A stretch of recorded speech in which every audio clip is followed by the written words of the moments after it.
여러분, 우리는 성경을 통하여 사람이 세워지고 또 무너지고 또 복을 받고 복을 잃고 또 사람이 성공하고 승리하며 또 때로는 실패하고 나라고 떨어지는 그 원인이 뭔가를 우리는 볼 수가 있는데요.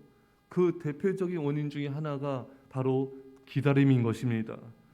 사울 왕이 기다리지 못했어요. 하나님의 때를 기다려야 되는데 사무엘 선지자가 내가 일주일 안에 올 것이다, 기다려라. 근데 사울 왕이 기다리지 못해가지고 왕의 자리에서 폐위당하고 결국 그의 안전과 생명까지 잃게 된 것을 성경을 통해 보게 됩니다.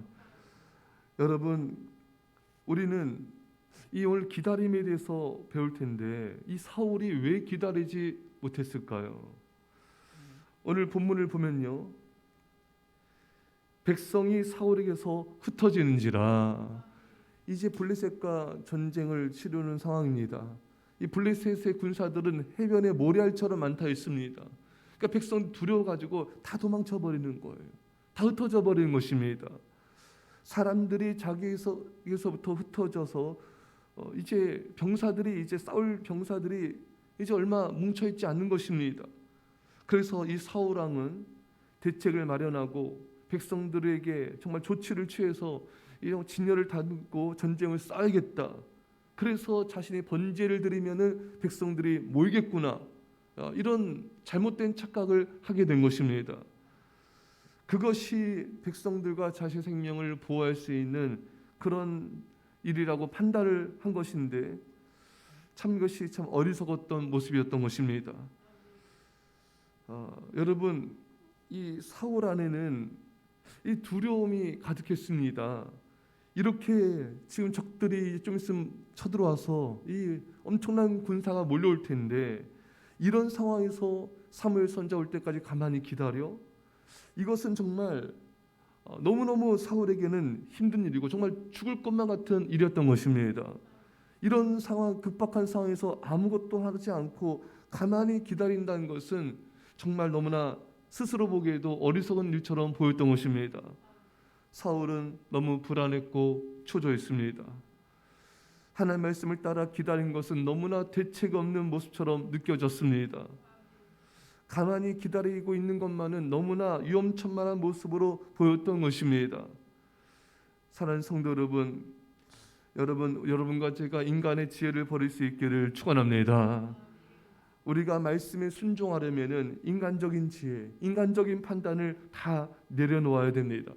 그저 대책 없이 기다리는 것이 어리석어 보여도 주님이 말씀하셨으면 그렇게 해야 되는 것입니다. 아브라함이 하나님의 때를 기다렸어요. 이삭을 주리라, 자녀를 후손을 줄 것이다. 기다리다가 이제 자신 나이가 들게 되고 이제 가나안 땅에 온 지 10년이 넘었어요. 지친 거예요. 그래서 인간적인 꾀를 냈습니다. 그래서 하갈을 취했어요. 이로 인해서 가정이 얼마나 어렵고 고통스러운 일들이 발생했습니까? 하갈이 임신하자 사라를 무시하고 사라와 또 아브라함과 갈등하고 사라가 다시 하갈을 핍박하고 하갈이 쫓겨나가고 이런 가정의 정말 풍지박산 나는 것 같은 이런 다툼과 갈등과 싸움이 일어나게 되었어요. 그러면 아브라함은 왜 하갈을 취했는가? 이제 세월이 흘러가고 나이는 먹고 힘은 빠지고 더 기다렸다가는 이제 그나마 있는 내게는 힘까지 다 없어지게 되고 그 기회마저 놓쳐버린 게 아닌가. 더 이상 기다렸다가는 모든 것이 수포로 돌아갈 것 같아서 뭔가 조치를 취하겠다 해서 하갈을 취했던 것입니다. 그러나 그러지 말았어야 했습니다. 기다렸어야 했던 것입니다. 힘이 빠지던 나이가 들어가던 더 이상 기다렸다가는 그 있는 기회마저 날려버릴 것 같은 상황일지라도 우리는 하나님의 말씀을 붙잡고 기다리고 기다려야 되는 것입니다. 이게 아무 대책 없이 보일지라도 그 기다리는 것이 대책 없이 기다리는 것이 가장 큰 대책인 것입니다. 사랑하는 여러분, 아무것도 안 하는 것이 너무 불안해 보여도 하나님이 기다리라고 말씀하셨으면 기다리십시오. 사람은 뭔가를 해야지 평안함을 느끼는 그런 종족들입니다. 뭔가 준비하고 뭔가 대책을 마련하고 뭔가 일을 할 때 그 속에서 안정감을 느끼기도 하는 것입니다. 그런데 하나님은 때론 인간적인 방법을 쓰지 말고 그저 기다리라고 말씀하실 때가 있어요. 이때 인간은 불안한 것입니다. 이렇게 준비 없이 기다리기만 했다가는 큰일 날 것 같은 거예요. 그래서 못 기다리고 인간적인 액션을 취하는 것입니다. 사랑하는 성도 여러분, 기다리다가는 상황이 안 좋게 흘러갈 것 같아도 하나님이 기다리라고 말씀하셨으면은 여러분 우리는 그 자리에서 기다립시다. 또 이제 아브라함의 경우 한번 볼 텐데요. 아브라함이 말씀 따라서 정말 갈대아를 떠나 이제 가나안 땅에 온 건 너무 잘했어요. 하지만 가나안 땅에 오자 기근이 있었습니다.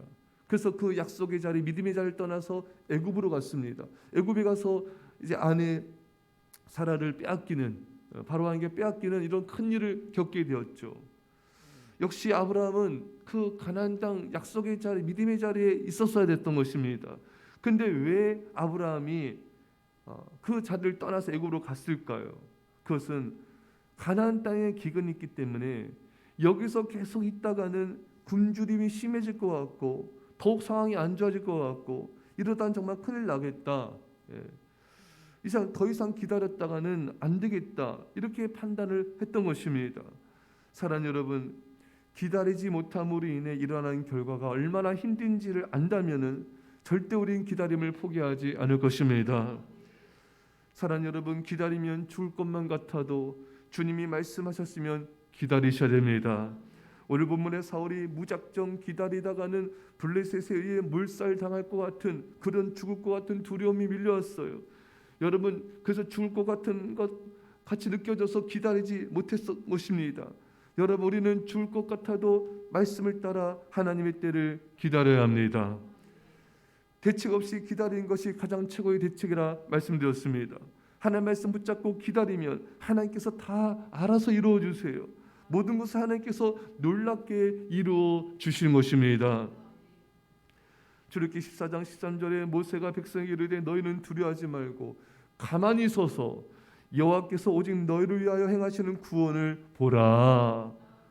여러분, 하나님께서 가만히 있으래요. 그냥 가만히 있으면 됩니다. 여러분, 하나님께서 놀라운 일을 행하신다는 걸 가만히 서서 보라는 것입니다. 만약 이스라엘 백성들이 애굽으로 돌아가거나 이 애굽에 항복했더라면은 이런 홍해가 갈라지는 역사, 구원의 역사를 보지 못했을 것입니다. 다시 애굽의 노예 생활했을 것이에요. 가만히 있자 하나님이 일어나셔서 원수들을 물리치시고 이스라엘 백성들을 구원하시고 홍해 길을 열어 주신 것입니다. 사랑하는 성도 여러분, 주님의 음성에 귀를 기울이십시오. 주님이 네가 그 자리에 있어라. 네가 그 자리에 가만히 있어라. 믿음의 자리에 가만히 있어라. 약속의 자리에 가만히 있어라. 이 상황에서 가만히 있으라 말씀하시면 가만히 있으면 돼요. 여호와께서 일어나서 역사하신 걸 그냥 목도하면 됩니다. 그리고 주님께서 원수들을 물리치시고 우리의 앞길을 놀랍게 인도하신 것을 우리는 바라보며 주님을 찬양합시다. 기도하겠습니다. 사랑의 아버지 하나님, 사울왕처럼 두려워서 기다리지 못하여 많은 것을 잃어버리고 고통당한 인생이 결코 되지 않게 하여 주옵소서. 우리 하나님 말씀 따라 그 자리에서 그 상황에서 기다리게 하여 주옵소서.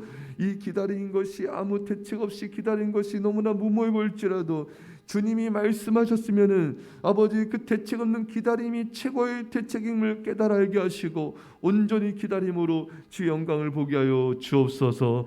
감사드리며 예수님의 이름으로 기도옵나이다. 아멘.